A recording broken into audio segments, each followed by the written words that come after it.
जो बेटा हमारा अगला चैप्टर है रिटायरमेंट ऑफ ए पार्टनर। कई बार क्या होता है जी, कोई पार्टनर कहता है जी मेरे को अब बिजनेस नहीं करना आप लोगों के साथ, मैं तो रिटायर होना चाहता हूँ, आप आगे कंटिन्यू करना चाहते हो करो। तो हम कहते हैं भाई ठीक है, जो पार्टनर जाना चाहता है जाओ। अब नेचुरल बात है, जब नया पार्टनर आता है तो हम उससे कैपिटल भी मांगते हैं, उससे गुडविल का पैसा भी मांगते हैं, सब लेते हैं। तो नेचुरल बात है, जब वो जाएगा तो उसे देना भी पड़ेगा कि भाई उसको कैपिटल का पैसा भी दो, उसके गुडविल का पैसा भी दो, उसको रिजर्व का पैसा भी दो, रिवैल्यूएशन से जो प्रॉफिट आएगा वो भी दो, सब कुछ दो उसको और भेजो उसको जय श्री राम करके, जी राम नाम जाओ सब। अब जब उसको सब कुछ देना है तो कैलकुलेशन करनी पड़ेगी आपको, और वो कैलकुलेशन कहाँ होगी बेटा, कैपिटल अकाउंट में होगी। तो कैपिटल अकाउंट बनेगा नॉर्मल जैसे हम लोग बनाते ही हैं, और उसमें जो भी अमाउंट फाइनल बचेगा रिटायरिंग पार्टनर का, अब वो बैलेंस सीडी नहीं बचेगा। सीडी कैसे बचेगा, वो तो आगे कंटिन्यू ही नहीं करना चाहता, और बैलेंस सीडी उस पार्टनर के बचते हैं बेटा जो आगे कंटिन्यू करना चाहते हैं, ठीक है ना। अब वो रिटायरिंग पार्टनर को जो अमाउंट बचा उसका क्या करना है, दो ऑप्शन है, या तो उसको भी पे करो, है आपके पास पैसे तो, या तो उसको पे कर दो या फिर लोन में डाल दो। भाई अगर मान लिया जाए ए रिटायर होना चाहता है, उसका बैलेंस सीडी जो निकल के आ रहा है वो 2 लाख रुपए निकल के आ रहा है, इसका मतलब क्या, हमने उससे 2 लाख रुपए पे करने। अब 2 लाख रुपए देने के लिए हमारे पास होने भी तो चाहिए 2 लाख रुपए। अगर हमारे पास 2 लाख है ही नहीं तो हम कहां से दे दें जी उसको 2 लाख रुपए। तो उसको 2 लाख रुपए देने के लिए आप कहोगे सर उसका पैसा बिजनेस में है ना, भाई है तो, लेकिन वो तो बिजनेस में पैसा फंसा हुआ है। कैसे फंसा हुआ है, स्टॉक में फंस गया होगा पैसा, डेटर में फंस गया होगा, बिल्डिंग खरीद ली होगी, मशीनें खरीद ली होंगी, फर्नीचर खरीद लिया होगा, तो पैसा तो ब्लॉक हो गया ना बिजनेस में। अब तुम कह रहे हो जी बीच में कि जी मेरे को तो जाना है, अब जैसे हम 3 लोगों ने मिलकर एक मकान खरीद लिया, अब पैसे से मकान खरीद लिया हमने, अब तुम्हारे पैसे तो ब्लॉक हो गए ना। अब कल तुम कहो जी मकान बेचो मेरे को तो निकलना है यहाँ से पार्टनरशिप से बाहर, तो मकान एकदम तो ना बिकेगा। और आप कह रहे हो जी मैं अकेले निकलना चाहता हूँ, 2 राजी नहीं है, तो मकान क्यों बेचे हम लोग। अब आपको नहीं जी मेरे को तो मेरा पैसा चाहिए, तो जरूरी तो है नहीं कि हमारे पास अभी कैश में हो ही हो इतना, तो हम क्या कर सकते हैं आपको, कभी जितना कैश है उतना आपको कैश दे देंगे, ठीक है जी। बाकी जो बच गया उसको हम कहेंगे जी हम आपका लोन मान रहे हैं, हम आपको धीरे धीरे करके उसके ऊपर ब्याज भी देंगे और आपको धीरे धीरे करके पेमेंट कर देंगे, वही रिटायरिंग पार्टनर के साथ करना है। तो आइए जी, कहते हैं ना पार्टनर डिसाइड टू रिटायर और cease to become a partner from a partnership firm, it is termed as retirement of a partner. It is one of the mode of reconstituting the firm under which the existing partnership, यानी जो agreement है comes to an end and the remaining partners enter into a fresh agreement. तो क्या होगा बेटा, पहले जो 3 partner थे उनके आपस का जो एग्रीमेंट था वो एंड हो जाएगा, क्योंकि अब 3 पार्टनर नहीं है, और अब जो 2 पार्टनर बचे अब वो नए तरीके से नया बिजनेस शुरू करेंगे उसको रिटायर होने के बाद।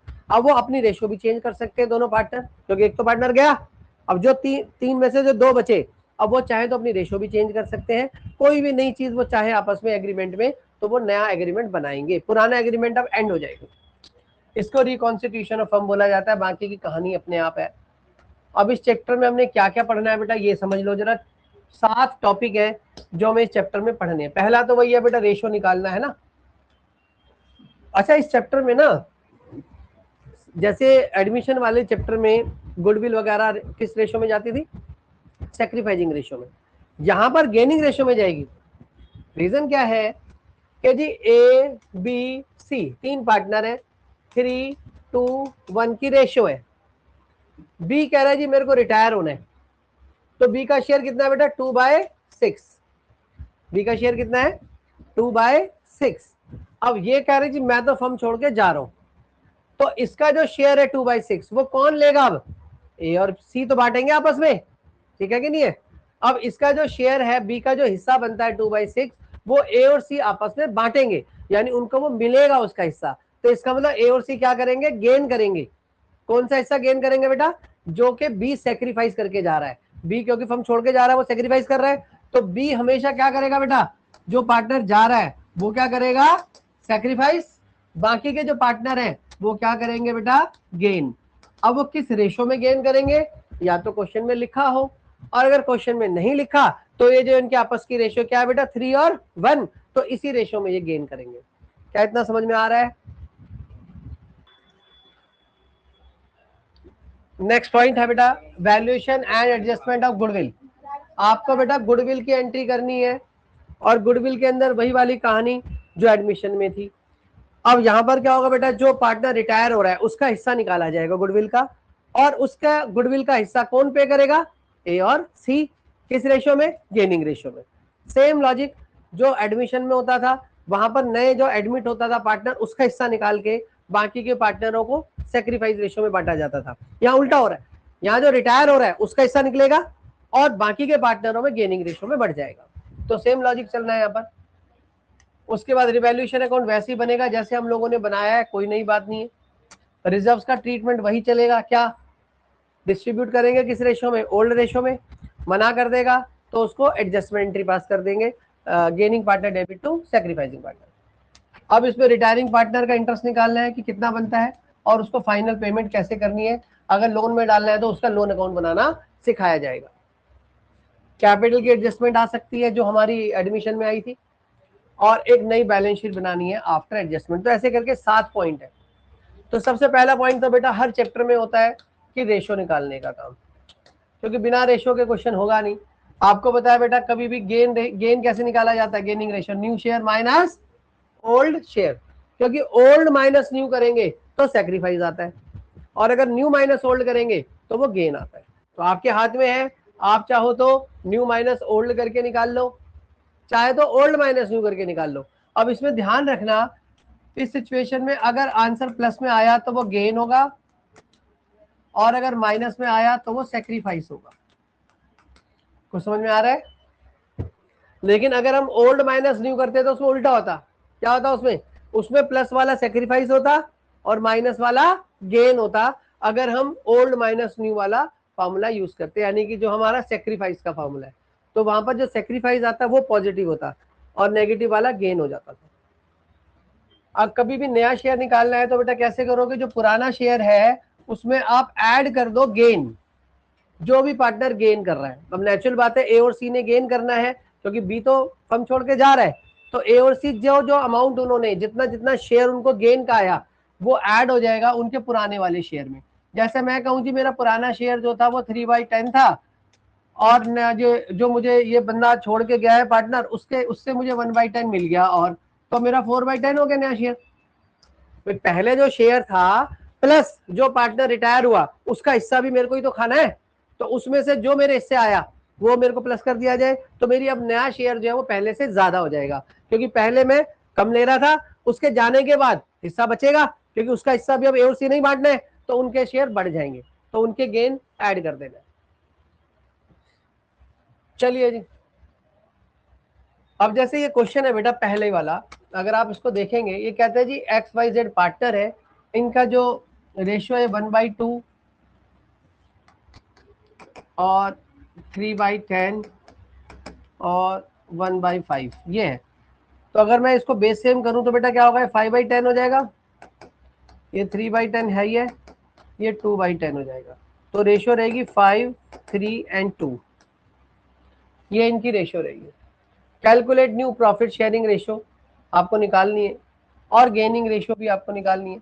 पहले पोजीशन क्या कहते हैं जी, 3 सिचुएशन है। ए सिचुएशन में अगर एक्स रिटायर होता हो, अब एक बात बताओ बेटा, इसमें अगर एक्स रिटायर हो जाएगा तो कौन बचा, वाई और जेड। तो इनकी रेशियो क्या बची बेटा, 3 और 2। यही रेशियो इनकी गेन मानी जाएगी और यही रेशियो इनकी न्यू मानी जाएगी। ध्यान रखना, कुछ ना कहा हो तो जो पार्टनर रिटायर हो रहा है उसे हटा दो, बाकी जो बचे उनकी जो रेशियो है वही उनकी न्यू रेशियो है, वही उनकी गेनिंग रेशियो मानी जाएगी। कोई डाउट है इसमें? अब अगर इसके अंदर बेटा वाई रिटायर होता तो 5 और 2 हो जाती, बोलो, और अगर जेड रिटायर होता तो 5 और 3 हो जाती। देख लो, ये 5-2 और ये 5-3 और ये 3-2। तो आई थिंक इसमें तो कोई दिक्कत होनी ही नहीं चाहिए, ये तो बिल्कुल बेसिक वाला क्वेश्चन था बेटा। आइए आगे,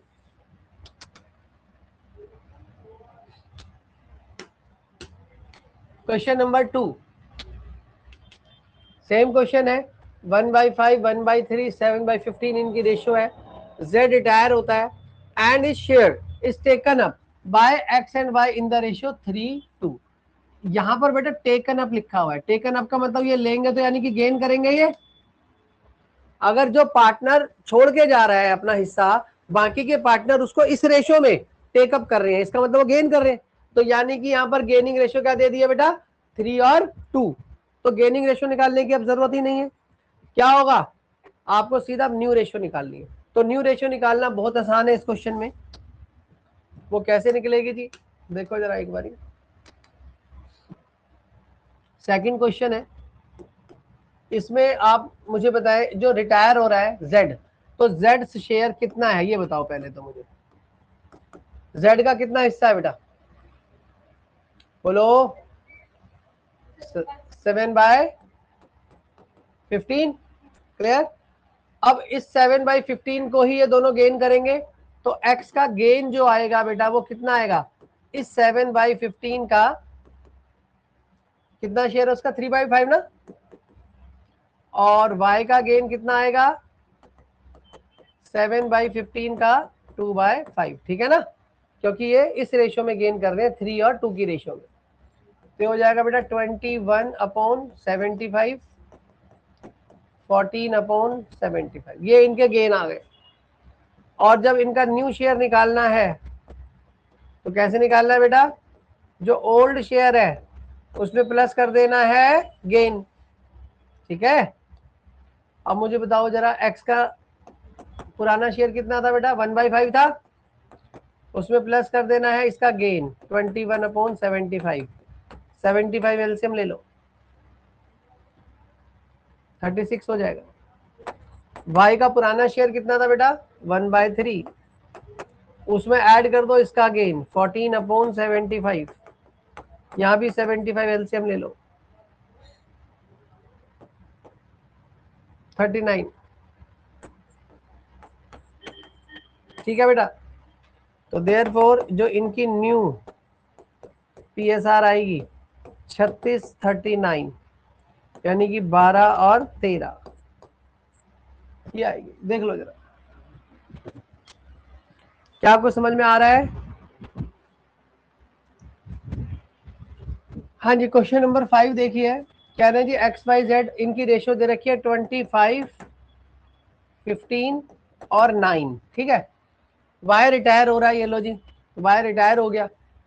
it is decided that profit sharing ratio between X and Z will be same as existing between Y and Z. आप मुझे बताओ पहले वाई और जेड की रेशियो क्या थी बेटा, 15 और 9, और वही रेशियो एक्स और जेड ने का हम भी रखेंगे। यानी जो रेशो पहले वाई और जेड के बीच में हुआ करती थी, रिटायरमेंट के बाद वही रेशो एक्स और जेड के बीच में रहेगी। कोई पॉइंट है इसमें, बड़ी बेसिक सी बात है, बट थोड़ी लैंग्वेज वो घुमा देते हैं, तो आपको वो थोड़ी पिक करनी पड़ेगी लैंग्वेज। तो यहाँ पर ये ओल्ड शेयर हो गया इनका, ये न्यू शेयर हो गया, ठीक है बेटा। अब आप मुझे बताएं इसके अंदर आपको निकालना है क्या बेटा, इसके अंदर न्यू रेशो, वो तो आपने निकाल ही ली 15 और 9।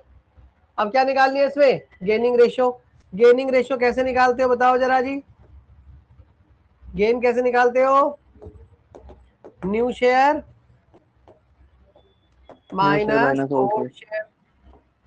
अब अगर मैं एक्स की बात करूं बेटा, तो एक्स का जो न्यू शेयर है वो है 15/24, और अगर आप बात करें जेड की तो है 9/24, माइनस ओल्ड शेयर करें बेटा 20, 30, 40, 49,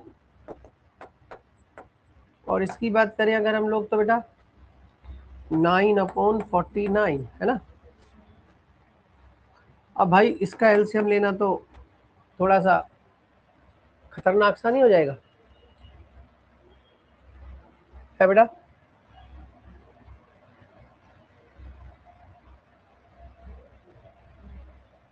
कुछ और हो सकता है क्या इसमें,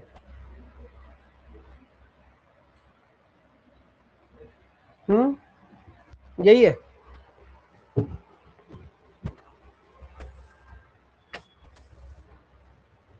अगर हम इसकी न्यू रेशियो को थोड़ा और रिड्यूस कर दें, तो ये 15 और 9 है जैसे, तो ये बन सकती है आपकी 3 से करेंगे 5:3, है ना।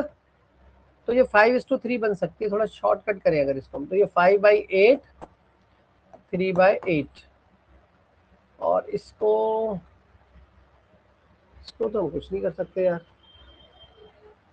चलो अब क्या करें बेटा, इसको तो मल्टीप्लाई करना ही पड़ेगा। तो 5 × 49, 245, माइनस 8 × 25, ये 200 अपॉन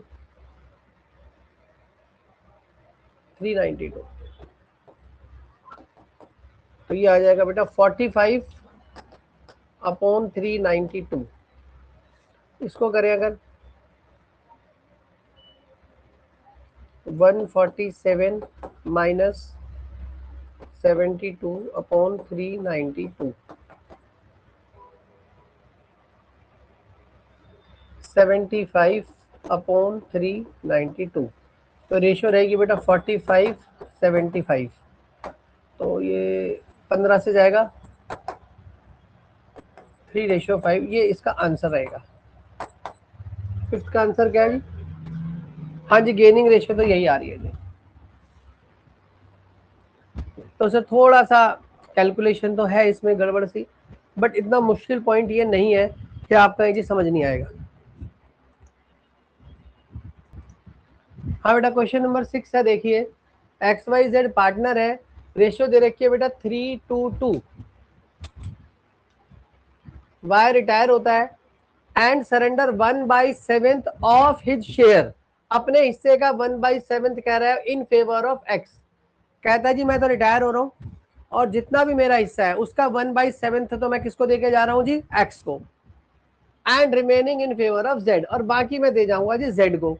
तो बता सकते हो अपने हिस्से का कितना हिस्सा वो जेड को देके जाएगा? अगर वो 1/7 एक्स को दे रहा है तो बाकी कितना बचा बेटा? 6/7। Very nice. इतना मैथमेटिक्स आता है आपको? जिनको नहीं आता है उनको बता देता हूँ बेटा। पहली बात तो 1/7 का क्या मीनिंग होता है? 1/7 का मीनिंग होता है 7 में से एक हिस्सा। 1/7, 7 में से एक हिस्सा मैं किसको दे रहा हूँ जी? एक्स को।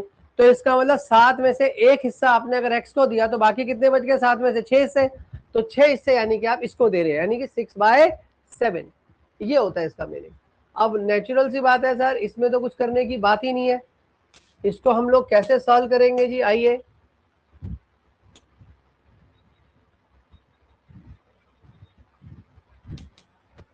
क्वेश्चन नंबर 6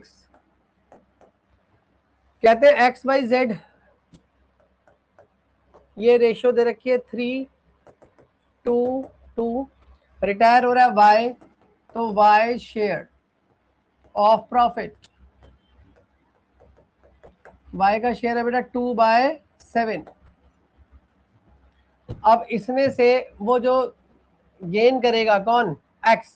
आप यहां से एक्स का गेन निकालो, तो 2/7 का 1/7, 2/49, ये तो गेन कर जाएगा एक्स। और z का गेन निकालोगे बेटा तो 2/7 का ही 6/7, वो इसको देगा 12/49। तो देयरफॉर इनका अगर आपको न्यू शेयर निकालना है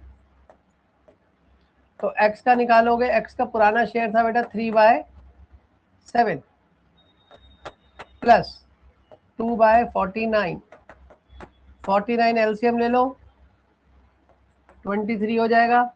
z की बात करें, पुराना शेयर था 2/7 प्लस 12/49, 49 एलसीएम ले लो, 26। Therefore new PSR 23:26। क्या पॉइंट समझ में आ रहा है बेटा? क्वेश्चन नंबर 7 बिल्कुल सेम है, क्वेश्चन नंबर 6 जैसा ही है। मैं एक बार पढ़ रहा हूँ। ABC पार्टनर है, इनका जो शेयर है बेटा वो दे रखा है 432। बी रिटायर होता है and surrender 1/9 of his share in favour of A. ठीक है बेटा, बाकी remaining share in favour of C. कितना बचा बेटा रिमेनिंग शेयर? अगर उसको 1/9 दिया तो 8/9। मैंने अभी बताया आपको, अगर 9 में से एक हिस्सा इसने ए को दिया तो बाकी 9 में से 8 हिस्से वो किसको देगा? सी को देगा। तो सिमिलर क्वेश्चन है 6 वाला, कोई नई बात नहीं। क्वेश्चन नंबर 8 पे आ जाओ। XYZ पार्टनर है, 2:1 की रेशियो है, Z रिटायर होता है and his share is entirely taken by Y। यानी कि जो भी Z का हिस्सा है, Z का हिस्सा कितना है बेटा? 2/5। वो पूरा का पूरा किसमें ऐड कर दो? Y में। Y का कितना हिस्सा है बेटा? Y का कितना हिस्सा है? 1/5, और पूरा इसका 2/5 इसी में आ जाएगा। तो इसका हिस्सा कितना हो जाएगा? 3/5। और x का हिस्सा वही रहेगा बेटा, कितना था? 2/5। तो 2 और 3 की रेशियो आ जाएगी नहीं। इसमें तो कोई बात है ही नहीं करने वाली। अगला क्वेश्चन बस थोड़ा सा आपको लगेगा मुश्किल नहीं है, थोड़ा बड़ा क्वेश्चन है। कह रहे जी XYZ 3 पार्टनर है, ये इनकी रेशो है, Y रिटायर होता है और उसका शेयर X और Z किस रेशो में बांट लेंगे, 3:2 में। तो इनका गेन आपको दे रखा है, ये इनका गेन हो गया। ऐसे क्वेश्चन जो पीछे हमने करे। Then immediately W is admitted for 1/5 share of profit, half of which was gifted by X and remaining share by W from X and Z equally। तो ऐसा क्वेश्चन हमने एडमिशन में करा था, याद करो कि आधा हिस्सा वो इससे ले रहा है, जो बाकी बचा वो दोनों से इक्वल इक्वल ले रहा है। तो इसमें क्या हो गया बेटा, रिटायरमेंट भी आ गई और एडमिशन भी आ गया। एक बंदा रिटायर हो रहा है और एक बंदा एडमिट हो रहा है, तो इसमें दोनों का मिक्स कर दिया क्वेश्चन में। तो पहले रिटायरमेंट करो, 2 पार्टनरों की नई रेशो निकालो, फिर उसके बाद नए पार्टनर को एडमिट कर लो, फिर ये तीनों की रेशो ये बन के आ जाएगी। कर लोगे इसको ट्राई, ठीक है। तो सेम ही क्वेश्चन रहेगा जैसे हम कर रहे हैं, पहले आपको रिटायरमेंट का कंसेप्ट लगाना है, फिर एडमिशन वाला कंसेप्ट लगाना है। तो इस क्वेश्चन में दोनों ही चैप्टर्स के कंसेप्ट आपके रिवाइज हो जाएंगे।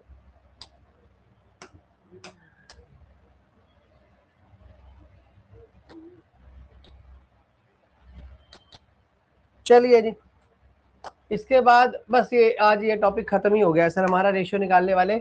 इसके अंदर टोटल 9 क्वेश्चन है, हमने सारे क्वेश्चन डिस्कस कर लिए। तो हमने देखा